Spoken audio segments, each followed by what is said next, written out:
This quick tutorial is going to be over Good God Almighty. The main difference in this tutorial and what you'll hear and see, I'm not going to cover it with the slide on your third finger for this particular video. We'll make another one where you have a slide.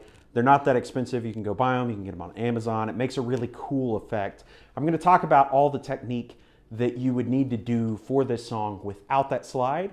We're going to do the riff for the verse. We're going to talk about the chords in the chorus.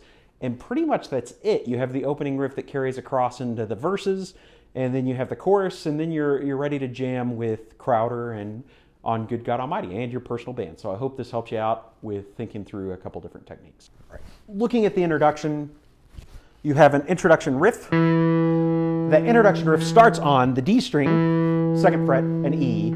You go from the E to an F sharp, sliding, so keep your finger down as you go across all those frets. Keep it nice and a little bit messy. That's the whole point of this song, that bluesy, messy sound. And then you're gonna lift off the F sharp and play an open D. So it sounds a little bit like this out of tempo. And then in tempo, 1, 2, 3, and.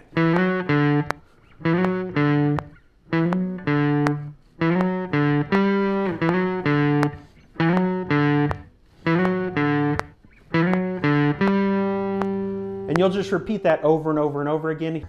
All right, looking at the next part, you have a cool slide, and with your actual slide on, you can get some really cool effects. The way I've been able to get it worked out is kind of going up and down, and I am using an A and a D together on the 5th fret.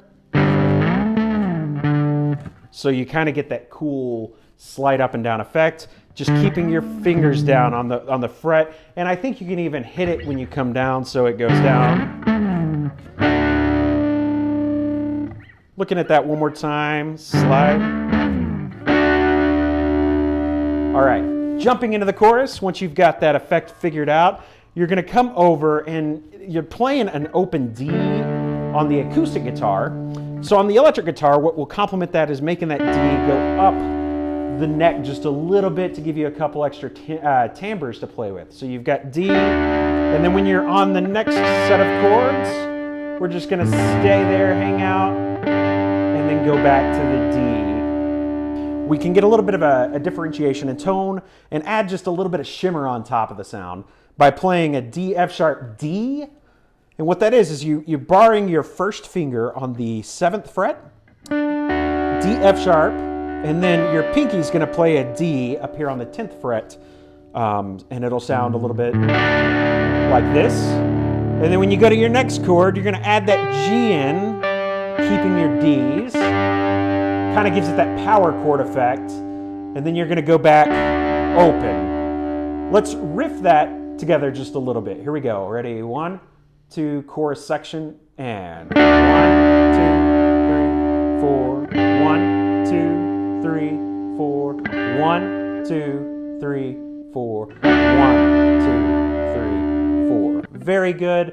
Now what you can do, I would build it every time you play the chorus. You can add a little bit to it, pick out some notes. So 1, 2, 3, 4, 1, 2, 3, 4, 1, 2, 3, 4, 1, 2, 3, 4. And all I'm doing there is I'm just picking off on my up strum just a couple of those notes to give it a little bit more intrigue. And I would alternate, and you can build as much as you want to within the context here, and that'll take care of the chorus. The hardest part getting into the chorus is going to be the slide. So let's look at that slide a little bit more in details. Ready, and here it is slow and out of time.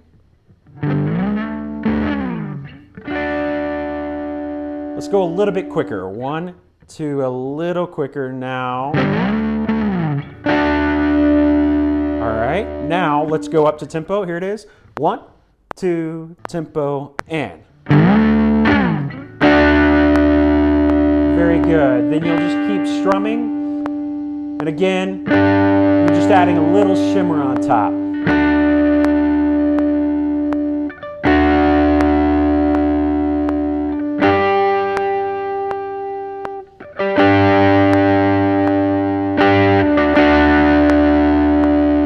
good. I hope these tips and tricks helped you out. Go jam with Crowder on YouTube. There's lots of different YouTube channels that have the song out. Just go have fun. You've got the tools you need to have some fun with this particular song.